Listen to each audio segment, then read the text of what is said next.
सबसे पहले आप आदतों को बनाते हैं, फिर आदतें आपको बनाती है। इंसान अपनी आदतों से ही अमीर या गरीब बनता है, और जब आदतें बनानी ही है तो ग्रेट हैबिट्स बनाओ, फ्यूचर अपने आप ग्रेट हो जाएगा।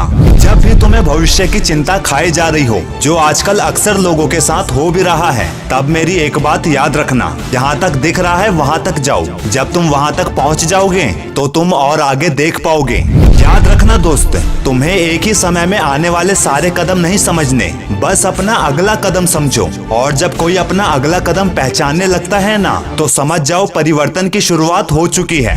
क्यों सोचता है तू जिंदगी को इतनी गहराई से? मुझे एक बात बता, खुशहाल बचपन में इतना दिमाग लड़ाया था क्या? मेरे भाई, दिमाग में विचारों का ट्रैफिक जितना कम होगा, जिंदगी का सफर उतना ही आसान होगा। इसलिए अपने दिमाग को छोटा नहीं महान बनाइए। क्या होता है एक महान दिमाग और एक छोटा दिमाग? महान दिमाग समाधान की चर्चा करता है, एक एवरेज दिमाग घटनाओं की चर्चा करता है, और एक छोटा दिमाग लोगों की चर्चा करता है। तो अब एक समय में एक काम करो, लेकिन उस काम को ऐसा करो कि तुम्हारा पूरा फोकस उसी में हो, बाकी सब कुछ भूल जाओ। परिंदों को मंजिल मिलेगी यकीनन, ये फैले हुए उसके पर बोलते हैं। वो रहते हैं खामोश अक्सर, जमाने में जिसके हुनर बोलते हैं। स्टीव जॉब ने एक बात कही थी, जो लोग सफलता प्राप्त करते हैं वो कभी बैठकर सिचुएशंस का वेट नहीं करते, बल्कि वो सिचुएशन को बनाना जानते हैं। सफलता कुछ नहीं, बस एक असफल इंसान के संघर्ष की कहानी होती है, जिसे उसने अपनी जी तोड़ कोशिशों से पूरा करके दिखाया। और जानते हो हर सफल लोगों के पीछे कौन सी एक मजबूत कहानी होती है?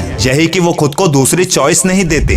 जिसने भी खुद को तबियत से खर्च किया है, दुनिया ने उसी को गूगल पर सर्च किया है। मेरे भाई, जितना हो सके अपने करियर के लिए जोशीले और जुनूनी बनिए। यकीन मानो, हार्डवर्क कभी भी किसी का बेकार नहीं जाता। बेशक ये सच है, मंजिलें बड़ी जिद्दी होती है, हासिल कहाँ नसीब से होती है, लेकिन वहाँ तूफान भी हार जाते हैं जहाँ कश्तियाँ जिद पर होती है। और एक बात, कोशिश हमेशा परिणाम मिलने तक करना, क्योंकि दुनिया सिर्फ रिजल्ट देखती है, कोशिशों को नहीं। अरे मिली है जिंदगी तो मिसाल बनकर निकलो ना, वरना आराम की जिंदगी तो सिर्फ चिंताएं बढ़ाती है। जब भी लोग तुम्हारा साथ छोड़ दें, तब ज्यादा से ज्यादा संभावनाएं होती है दो चीजों के होने की। पहली, तुम्हें उस काम को बीच में छोड़ देने का बहाना मिल जाएगा, तुम्हें बहाना मिलेगा लोगों को कोसने का। दूसरी, तुम्हारी हिम्मत और बढ़ेगी उस चैलेंज को एक्सेप्ट करने की, तुम्हें मौका मिलेगा खुद को साबित करने का। ध्यान से समझना, हर काम में एक बहाना और एक मौका छिपा होता है, और ये टोटली डिपेंड करता है तुम्हारे एटीट्यूड पर।